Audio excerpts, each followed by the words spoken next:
Okay, so today we're going to be talking about a very pressing issue in Europe. You see, Europe is at a crossroads at the moment, and many countries have started to go down the wrong route.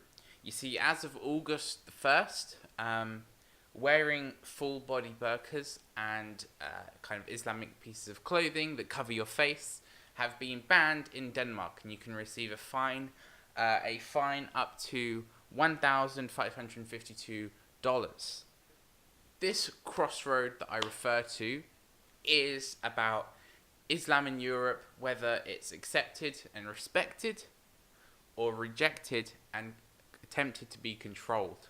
Okay, now many countries such as France, Germany, Austria, and now Denmark have all joined this kind of path to reject and control Islam. And they've done this by making similar laws on banning religious clothing, such as the burqa. So, I lived in Bahrain in the Middle East. Now, Bahrain is a tiny country next to Saudi Arabia, a very Muslim nation. It's one of those nations that has religion and law kind of as one. Alright? So, the reason why I pull up this experience is because it taught me a lot about allowances in law and about respecting culture and tradition. You see, in Bahrain, obviously, you cannot eat pork in public or drink alcohol in public, right? Okay, those were the laws, okay, because it's Islam law and everything like that. But, see, they understood that a large populace was Western, and so to incorporate them and make them feel welcome in their country, they made allowances such as in supermarkets there would be sectioned off places where Western people can go and buy pork, and there were also shops where you could buy alcohol. So the idea here is that this Western tradition was respected. And even though in a country where, they had religious law and that was the thing, and a lot of people kind of respected that, as well as the Western people also respected that, they made allowances to the Western people and respected their culture and their tradition and said, yeah, you won't follow these rules because you aren't, Muslims, so this is what we're going to provide for you. And this needs to be the same with the West. The West needs to understand, okay, this is our ideology, this is our beliefs, but you have your own tradition that's hundreds of years old, and we will respect that. This doesn't mean that Europe will have Sharia law, obviously, and be taken over by the Islamic world. But it does mean that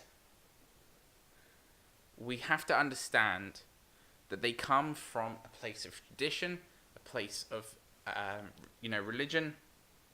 And like how the Middle East makes these respectful allowances for the West should do that for, the Middle East and the Islamic world, okay?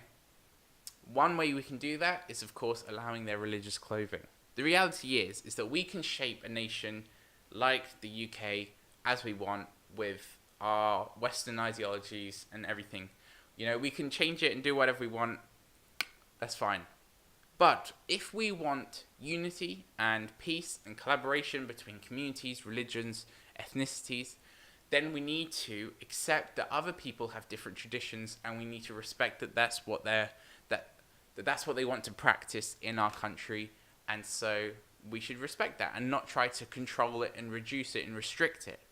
Now, one thing we must address is, of course, the opposing argument to this. And that's, of course, that a lot of people see that women covering up is very oppressive to them. Now, this is interesting. And one thing I want to say is that there's one way we can deal with this question, okay? And that's by asking ourselves, who is allowed to say what is right or wrong, okay? One thing we have to ask is this clothing oppressive in the eyes of who? Okay? Because to maybe the West, it's oppressive, okay? We're a very liberal society in the West. We celebrate women and their freedom and everything.